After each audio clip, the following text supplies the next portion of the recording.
Be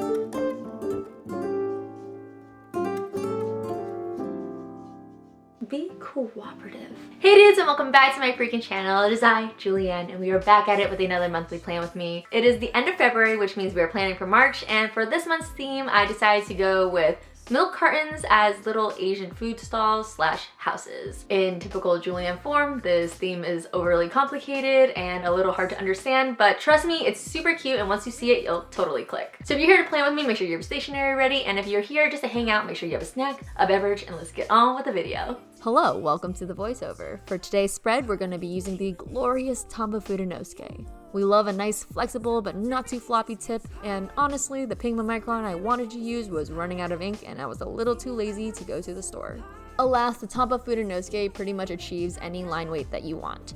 If you keep your hand really steady, you can get that nice, even line weight you get from a Pigma Micron, but I've been feeling a little bit more loose in my art, so the Tombow kind of fits that vibe perfectly. As Intro Julianne had mentioned, this month's theme is milk cartons as Asian food stalls or houses.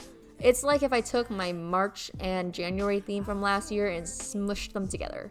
I was also heavily inspired by Art by Angie and Seer Light. I'll have both of their accounts linked in the description box below.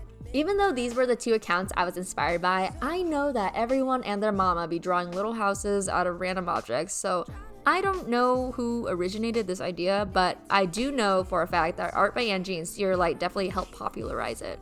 This theme was birthed from my struggle with picking a color for this month. I can never really get a clear read on what color March is. I keep leaning towards green, but that just feels wrong. At least this March is not green. Like, you know how most of us agree that math is red? I just couldn't get that nice strong read on March. Like April, I'll have no problem with because I already feel blue from April, but March was a tricky one. And since I was struggling so hard to pick colors for March, I wanted a theme where I can make each week or each page a different color. Like what I did with last year. Like I had so much fun with last year, and that was also birthed from a struggle of not being able to pick a color as well. I figured that like last March, each page could be inspired by a different flavor milk. For this cover page, I'm going with a nut milk, nothing in particular, just nuts in general. I decided to go with this one because of the neutral color palette, and I love the way that tan and beige looks with green, especially a more muted one like this one. Just earth tones are everything to me right now, chef's kisses. Also, I figured that there are a ton of different flavored milks, like strawberry milk or banana milk. If you have any suggestions, please let me know because we got 5 weeks to fill and I need variety. Oh, and by the way, all of the Tombow codes are always listed in the description box below. If I miss any, just let me know and I will fill it out right away. A note on Tombows, if you're using them, they're meant to be watercolor markers. So what's cool about them is that you can blend them directly on the tips. Also, if you buy the packs, it comes with a clear marker and you can just put colors directly onto that clear marker and mix your own color. However, that also means that they run a bit sheer. So if you color over an already colored spot, the color will get deeper. So depending on the look that you're going for, you might want to be more careful about stroke placement and overlap. If you guys have any other color word associations, let me know in the comments. I love looking into that kind of stuff. 2, the number is pink to me, like a baby pink. If you disagree or you think math is actually blue, I would love to know. This is the kind of discourse I live for. Anyway, moving on, I'm just adding in a quick frame to the cover page. I really love framing pages when it feels like there's a little too much going on, especially in the center of the page. I think it really helps add balance to everything while still keeping your eye drawn to the main doodle. For the calendar spread, I decided to go with a horizontal spread this month just to shake things up a bit, and also I've never done this before. It has always intrigued me, it's piqued my interest, but it never felt quite right to me with any of my other spreads. But for some reason, this one felt safe to experiment with. Maybe it's the neutral tones, it makes me feel safe. And I gotta say, I kinda love it. It feels roomier, the spread makes a little bit more sense to me. If you're not feeling it, just make the calendar vertical or make the 2-page calendar, whatever you want. I say this all the time, but I feel like it's something that bullet journalers need to hear often. It's your journal, do whatever feels right to you and keeps you productive. It's way too easy to get lost in the sauce, especially if your journaling style is similar to mine or more intricate. or if you're posting your journal on Instagram. This always sounds so dumb to say out loud, but it's not. It's something that we all feel, especially if you're posting your journal anywhere, is that it's very common for your journal to become your audience's journal, not your own. And that's when you start losing the love for journaling. So it's just very important to always stay true to you and your needs. Here, I'm just drawing in some mini milk cartons. I thought this would be more fun and balanced rather than drawing a whole nother milk carton house. The design of these cartons are a lot simpler but still match the overall vibe. I am also adding in a little grid motif throughout this spread, as you saw earlier on the cover page. I'm doing that again here. It's just a nice little design element to add some pizzazz to the doodle, so it doesn't look like just like some random doodle on a page. It makes things look kind of thought out. Even though in reality, I'm kind of just like going with the flow. I do take time to like think these themes out, but in the moment, if something feels right, I'll go ahead and do it. I mean, at my core, I'm a gut feeling kind of gal that has learned and worked really hard at planning and at least attempting to slow down and think. My impulses damn near get the best of me almost every single time, but years of diligence sometimes helps me not be so impulsive. Maybe like 75% of the time, which I would say is pretty good. And oh my god, the page flip happened so much sooner than I thought. Here, I'm just gonna pause the video real quick to plug the monthly stickers. These are the stickers that go along with my theme. They can be found on my website, and Etsy is being really dumb with me right now. They deactivated my account. I'm trying to get it back. So they're not available on Etsy yet, but they are available through my website. If you want to follow along with me and you don't want to put in all the work, totally get it. Probably the smarter option if you're trying to be time savvy. So yeah, that's available there for you. It's linked in the description down below, and that's it. Okay, back to the video. Anyways, sorry for that rude interruption. Back to what I was saying. On the Myers-Briggs test, I am an N and an F, so that falls in line with what I was saying earlier, that I'm a gut feeling kind of person, because I think N is for intuitive and F is for feeling. If you're curious, I'm an ENFJ. I don't know if that was predictable. Every time someone asks or I tell them, they're always like, oh my god, you're such an ENFJ. I totally could have told you that. But like, could you have? Because some people just be saying things sometimes. Like, I could give someone the wrong astrological sign and they'll be like, oh my god, you're such a Scorpio. And I'm like, girl, I'm not. Like, where is your research? What are your facts? Please tell me why you think I'm a Scorpio. But in all honesty, I love personality tests. They're so much fun. They're a hoot and a half. Because even if it's super generalized or they're just shooting in the dark and you don't resonate with anything at all, what you're reading you have to reflect back on. Like, you have to determine what you resonate with and what you don't.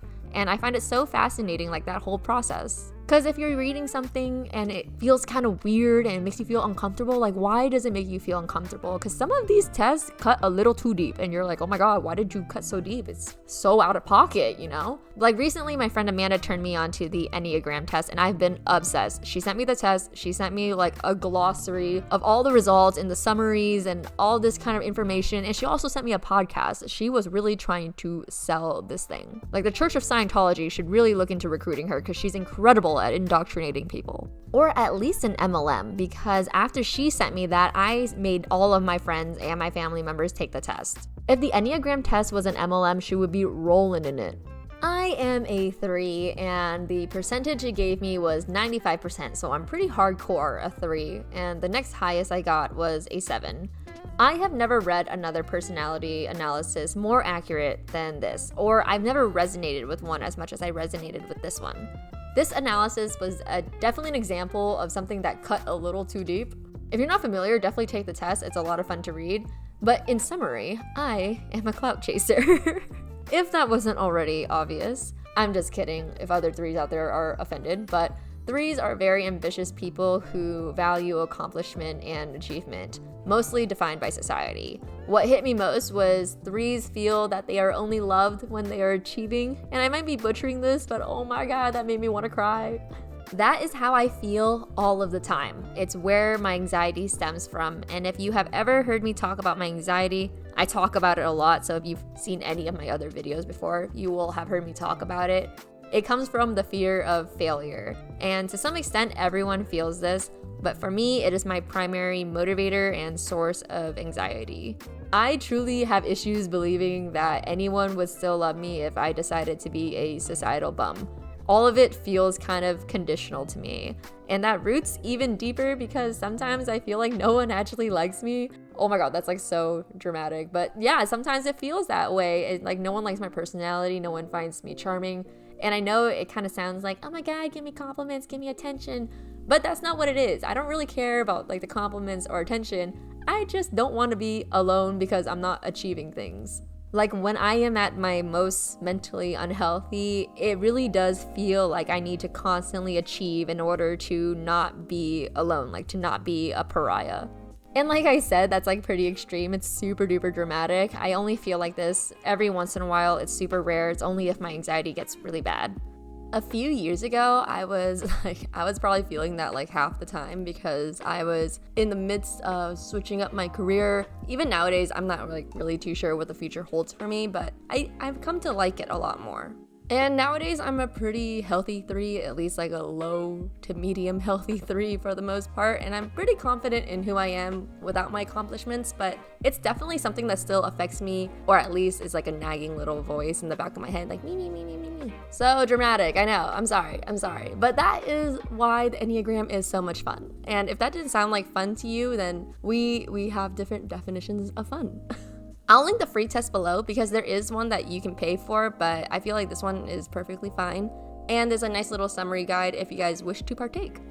And if you can get your friends to do it too, if you are of age, it's like a fun thing to do with like a bottle of wine. You guys all take the test and you guys all discuss your numbers and personality analyses. Because even though it's great to get to know yourself, it's even better to get to know the people around you and their motivations and fears so that you kind of understand their actions better. So if someone does something annoying to you, sometimes you're like, oh my god, I totally know why you do that.